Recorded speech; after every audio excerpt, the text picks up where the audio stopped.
Mas Elvan, setelah pekan lalu bisa dikatakan IHSG cukup volatile, tapi bisa dikatakan bahwa turnover-nya juga sangat ramai, sangat sehat begitu. Kira-kira proyeksi Anda untuk hari ini secara spesifik IHSG akan berada di posisi apa dan kira-kira katalis apa yang akan menjadi pendorong utama bagi pergerakan IHSG? Silakan Mas Elvan. Iya, kalau saya melihat pergerakan hari ini, saya rasa khususnya sampai dengan hari Rabu nanti, pasar masih akan cenderung wait and see ya.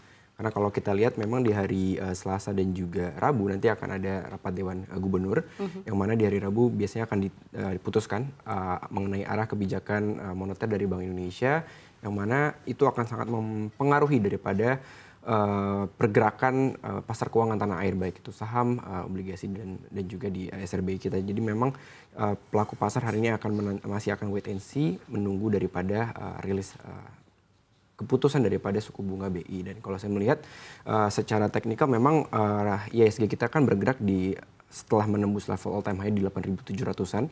Kemudian di hari Kamis kita sempat mengalami pullback yang cukup dalam gitu ya, hampir 1% closingnya terkoreksi IHSG kita.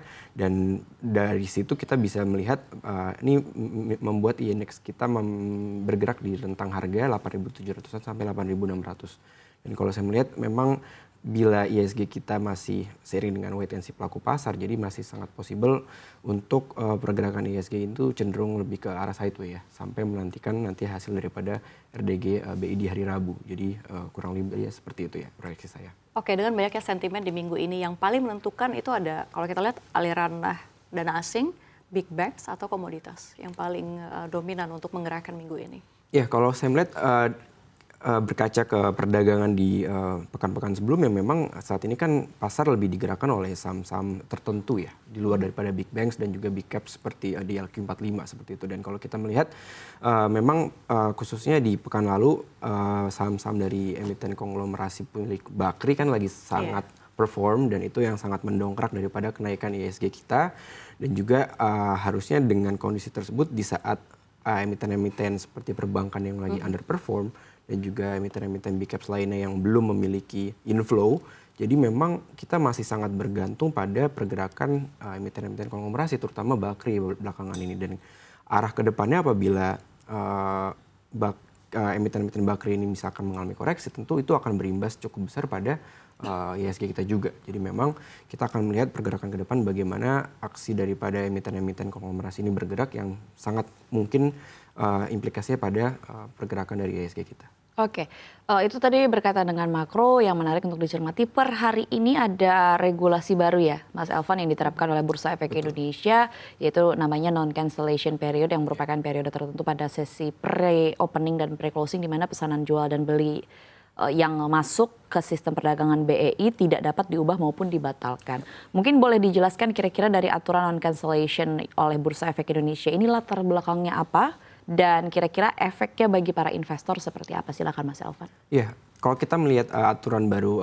non-cancellation ini, sebetulnya itu adalah melanjutkan ada yang namanya indikatif price ya, IEP waktu itu, yang namanya indikatif equilibrium price, di mana ketika menjelang closing ada namanya pre-closing, dan juga menjelang pembukaan ada namanya pre-opening.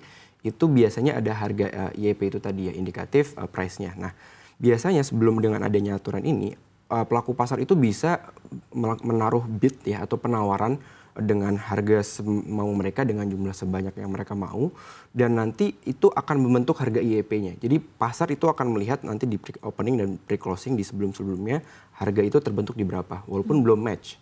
Jadi sebelum pre-closing dan pre-opening itu harganya naik berapa atau turun berapa walaupun belum match. Nah, ketika aturan itu ada, banyak pelaku pasar itu justru membuat ini sebagai memanipulasi seperti itu. Jadi ada ruang manipulasi, mereka memasukkan bid yang cukup besar sehingga harganya naik ke harga tertentu, namun menjelang match daripada pricingnya ini dari sistem BEI-nya, mereka mencabut bidnya.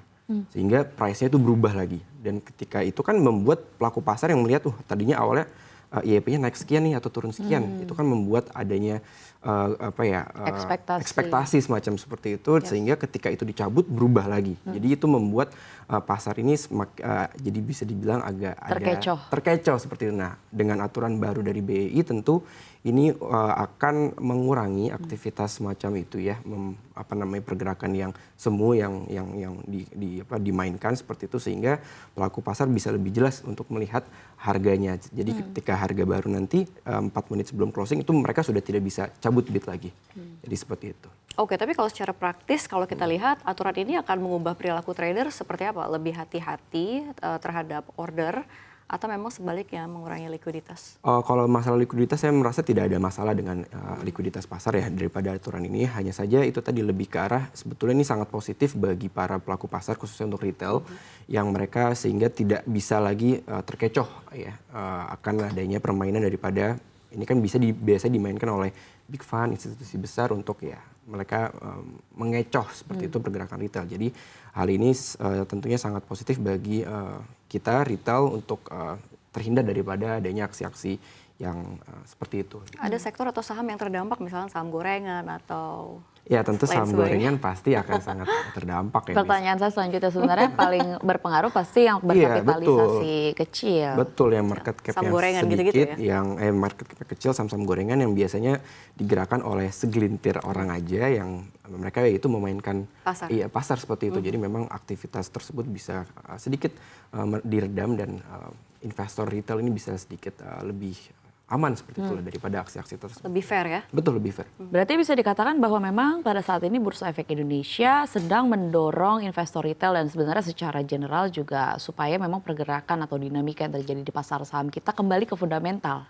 Bagaimana tanggapannya Mas? Betul ya, karena kita juga tahu Pak Purbaya sendiri kan beberapa kali terus berbicara soal saham-saham gorengan, yang minta secara spesifik dan khusus kepada BI untuk ayolah ditindak itu saham-saham gorengan-gorengan gitu ya. Dan salah satu langkah daripada BI juga tentunya bisa terlihat dari adanya aturan non-cancellation ini. Jadi memang untuk menghindari goreng-menggoreng saham, salah satunya dengan aturan ini tentu bisa membantu pasar untuk lebih fair, lebih netral, tidak adanya berkurangnya aktivitas spekulasi tingkat tinggi seperti itu. Jadi memang saya rasa BI ini sudah cukup baik dalam menangani ya untuk membawa Bursa Efek Indonesia ini menjadi lebih baik transparan dan juga ya? Dan tentunya lebih bisa baik untuk retail seperti itu.